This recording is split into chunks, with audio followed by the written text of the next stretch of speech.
Γεια σας, ονομάζομαι Πετράκη Δήμητρα. Είμαι υποψήφια διδάκτορας του Εργαστηρίου Γεωργίας στο Γεωπονικό Πανεπιστημίο Αθηνών και σήμερα στα πλαίσια του έργου Operate θα σας μιλήσω για μια εναλλακτική πρακτική για την διαχείριση των ζυζανίων, την ψευδοσπορά. Τα ζυζάνια αποτελούν έναν από τους κυριότερους περιοριστικούς παράγοντες για την παραγωγικότητα στη γεωργία, καθώς ανταγωνίζονται με τις καλλιέργειες για κρίσιμους σπόρους όπως το νερό, το φως και τα θρεπτικά στοιχεία. Ο ανταγωνισμός αυτός μπορεί να οδηγήσει σε σημαντική μείωση της απόδοσης των καλλιεργειών, αλλά και την υποβάθμιση του τελικού παραγόμενου προϊόντος.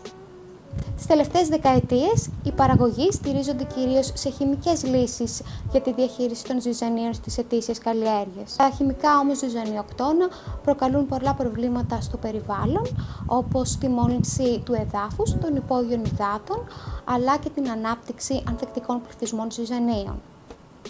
Ακόμη υπάρχουν ανησυχίες πως προκαλούν πολλά προβλήματα στην υγεία του ανθρώπου. Γι' αυτό λοιπόν είναι σημαντικό να στραφούμε σε αγροοικολογικές και φιλικές λύσεις προς το περιβάλλον. Μία τέτοια λύση είναι η μέθοδος της ψευδοσποράς. Η ψευδοσπορά υποκινεί το φύτρωμα των σπόρων των ζυζανίων στο έδαφος πριν σπείρουμε την κύρια καλλιέργειά μας.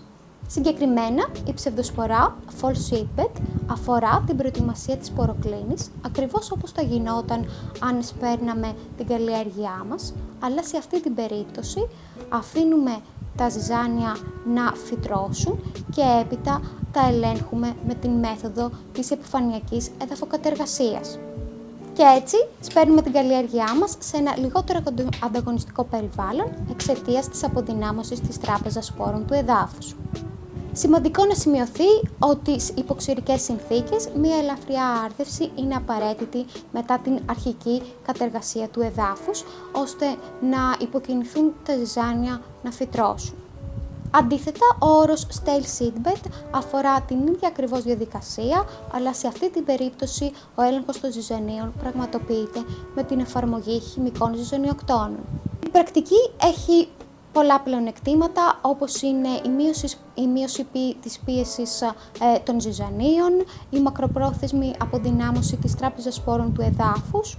Επίσης, η ψευδοσπορά με επιφανειακή εδαφοκατεργασία μπορεί να οδηγήσει στη μείωση της χρήσης χημικών ζυζανιοκτώνων και αυτό την καθιστά μια αρκετά καλή πρακτική για τα βιολογικά συστήματα.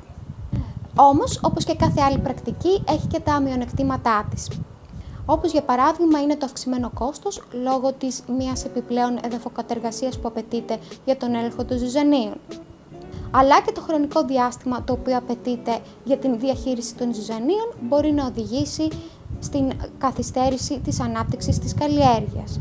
Η επιτυχία της πρακτικής εξαρτάται σε μεγάλο βαθμό από τις καιρικές συνθήκες, αλλά και από το στενό χρονικό περιθώριο που διαθέτουν οι παραγωγοί ώστε να την εφαρμόσουν.